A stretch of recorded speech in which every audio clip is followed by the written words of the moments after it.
இன்று அவருடைய சத்தம் எழுதியவர் சகோதரர் சகரியா பொன்னன் அவர்கள். நாள் அக்டோபர் 19. முழுமையும் தேவனுக்கு வாழ்ந்திட வேண்டும். அங்கு தாழ்விடத்தில் உள்ள தண்ணீரண்டைக்கு அவர்களை கொண்டு போ, நான் அவர்களை பரீட்சிக்க வேண்டும் என தேவன் கிதியோனுக்கு கட்டளையிட்டார். நியாயாதிபதிகள் 7ஆம் அதிகாரம் 4வது வசனம்.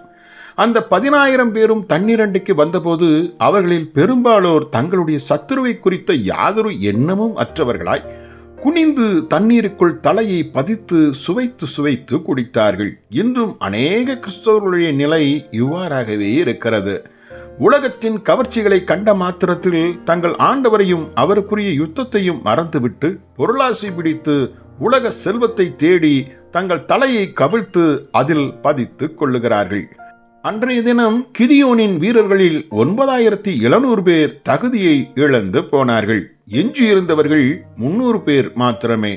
இந்த புருஷர்கள் மாத்திரமே தண்ணீரண்டைக்கு வந்தபோதும் எதிராளியை தொடர்ந்து கண்காணித்தார்கள். அதே வேளையில் தங்கள் தாகத்திற்கு தேவையான தண்ணீரை மாத்திரம் தங்கள் கைகளால் அள்ளி குடித்தார்கள்.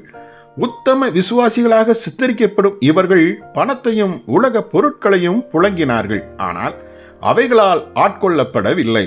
தங்கள் வேலைகளில் உண்மையுள்ளவர்களாய் இருந்து தங்கள் ஜீவனத்துக்குரியவைகளை சம்பாதித்தார்கள்.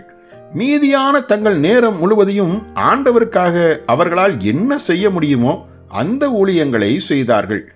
இத்தகைய ஜனங்களே எனக்கு தேவை என தேவன் உரைத்தார். அன்றைய சேனையில் 300 பேர் மாத்திரமே நிலைத்திருந்தார்கள். முதலில் திரண்டு வந்த 32,000 பேரில் இவர்களின் விகிதம் 1% மாத்திரமே. அன்றும் இன்றும் இந்த குறைவான சதவீதமே நிலைத்திருக்கிறது.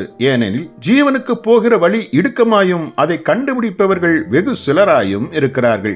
வாக்குத்தத்த பூமிக்கு புறப்பட்டு வந்த 6 லட்சம் புருஷர்களில் யோசுவா, காலேப் ஆகிய 2 புருஷர்கள் மாத்திரமே பிரவேசித்தார்கள். ஆகிலும் முழு இருதயம் கொண்ட இந்த சிலரில் மாத்திரமே ஆண்டவர் இன்றும் பிரியமாய் இருக்கிறார். ஜெபிப்போமா. எங்கள் பரம பிதாவே, உம் நோக்கத்தை தங்கள் வாழ்வில் நிறைவேற்றுபவர்கள் முழுமையும் உமக்கு தந்தவர்கள். உலகத்தின் தேவை தவிர முழுமையும் உமக்காய் வாழ அருள் புரியும். இயேசுவின் நாமத்தில் ஆமென்.